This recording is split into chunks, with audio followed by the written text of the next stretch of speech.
Mga kababayan, ano ba talaga ang nangyari sa Senado natin?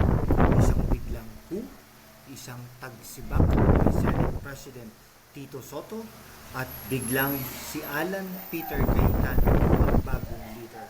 Pero wait for this, may umamin daw na si Senador Risa Hontiveros na ang tunay na dahilan, Chacha or charter change. Uy, paano nangyari ito? Isang araw, stable ang leadership, ha? Kinabukasan, boom, 13 senators versus 10, 9 out si Tito Soto. Ano ang role ni Hontiveros dito? Bakit parang may hidden agenda? Tanong ko sa inyo, kapag ang mga senador natin, imbis na magsilbi sa bayan, naglalaro ng power trip at political chess, sino talaga ang nawawalan? Tayo. Tayong mga ordinaryong Pilipino. Kung bago ka rito, hit that like button na at subscribe. Tara, i-dissect natin ito ng walang kinikilingan pero walang sinasantunan. Let's go! Mga kaibigan, comment down below. Chacha, charter change ba talaga ang dahilan? Yes or no? Balik tayo sa simula. Late 2025, si Tito Soto bumalik bilang Senate President. May term sharing drama with Chis Escudero. Fast forward to early 2026, Supreme Court ruling on Vice President Sara Duterte's impeachment complaints. Soto is made. Sabi niya, open siya sa Chacha para i-clarify ang impeachment rules. Napulabog ang konstitusyon, sabi niya. Si Hontiveros naman, mga kaibigan, ay kilala nating anti-Chacha warrior. Paulit-ulit niyang binablock yan dati. Pero sa latest events, may viral claims na umamin siya o may indirect connection sa ouster. Fact check muna tayo. Walang fake news. Ang ouster noong May 11, 2026, driven daw ng pro-Duterte lang para i-secure ang control sa potential impeachment court at iba pang issues. ICC warrants, De La Rosa drama, at yes, broader agenda including constitutional tweaks, hindi direct si Hontiveros sa majority vote. Pero ang kanyang kritika sa new leadership at past alignments raise questions. Paano kung ang tunay na laro ay hindi lang personal vendetta, kundi control sa narrative, chacha at accountability? Parang telenovela lang, no? Pero mas mahal ang budget kaysa sa pelikula ni Vice Ganda, mga kaibigan. Okay Hontiveros umamin sa mga clips na umiikot para may nuance siya sa Senate dynamics. Pero politically speaking, si Soto na dati cautious sa Chacha, biglang open after SC ruling. Para sa kanya, tool yan para i-correct ang perceived judicial overreach. Para kay Hontiveros at allies, red flag yan. Economic Chacha down versus political. Charter change is not inherently evil. Kailangan natin ng economic reforms para sa FDI, ease of doing business. Pero kapag ginagamit para sa political survival, term extension, dangerous yan. Pareho silang may punto, pero pareho rin silang may political calculus. Si Soto, experienced legislator, pero nahuli sa power play. Si Hontiveros, vocal opposition, pero minsan parang selective ang outrage. Mga kaibigan, sabi ng iba, kailangan Chacha para sa progress. Sabi naman ng Hontiveros side, protect the Constitution. Sino ang tama? Pareho.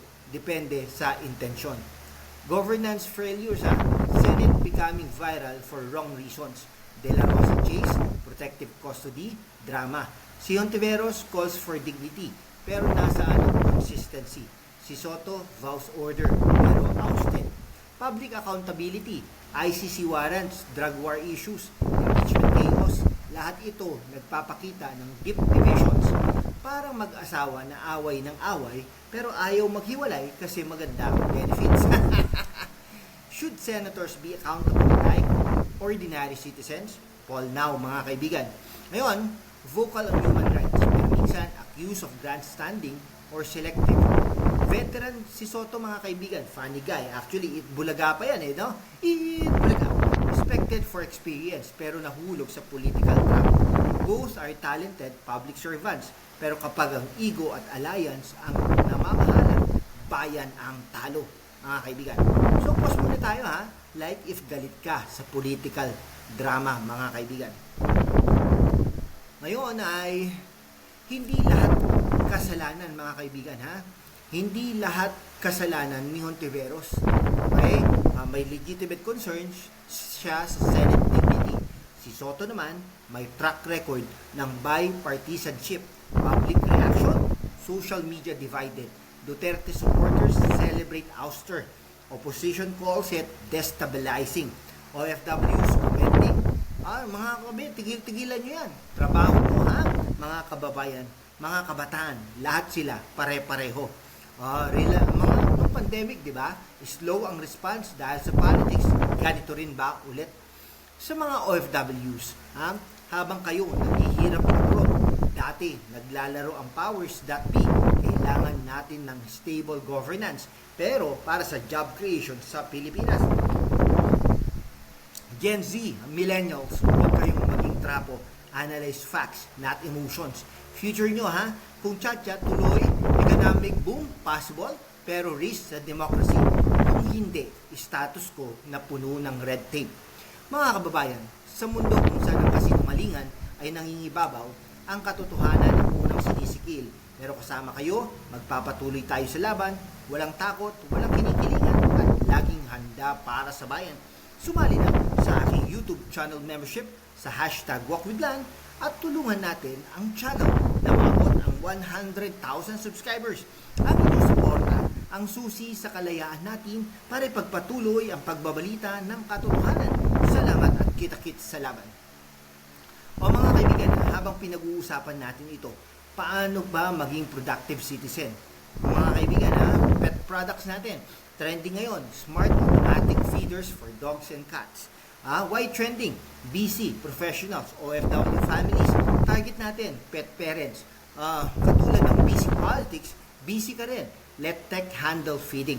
Check this on Shopee, Lazada, link in the description. Affiliate natin, small commission helps channel, mga kaibigan. Ngayon, tech gadgets noise cancelling headphones or power banks. At remote work study angle para clear-headed kayo sa gulo ng politics. Zalora, Shopee, suitable. Fashion streetwear, comfortable polo or statement tees like bayanihan, not drama. Youth appeal, wear your patriotism. ADV motorcycle riding gear, helmets, jackets, gloves. Trending with traffic woos. Target natin, riders professionals. Safe travels while we fight for better governance. Lazada or Shopee. Home essentials naman, ergonomic chairs at air purifiers post-pandemic para comfy kayo while watching truth-telling videos. Productivity items, planners, wireless, earbuds, standing desk, organize your life para di matrap sa political noise. Suportan nyo sa channel at sa mga quality products na ito. Win-win para sa lahat. Link down below, mga kaibigan. Sa huli, mahal natin ang Pilipinas. Hindi ito perpekto. Ang ating leaders, mga leaders, Hontiveros, si Soto, lahat tayo may kulang. Pero ang pag-asa na sa atin. Informed voters demand accountability. Mga kaibigan isang bayan, isang dugo, isang laban. Huwag tayong magsawa. Like, subscribe, comment down below. Patriotika ako. Kung kasama ka, share this to your groups, join membership, hit notification bell. See you in the next one para sa bayan. Salamat sa panonood. Truth over thrive. God bless the Philippines.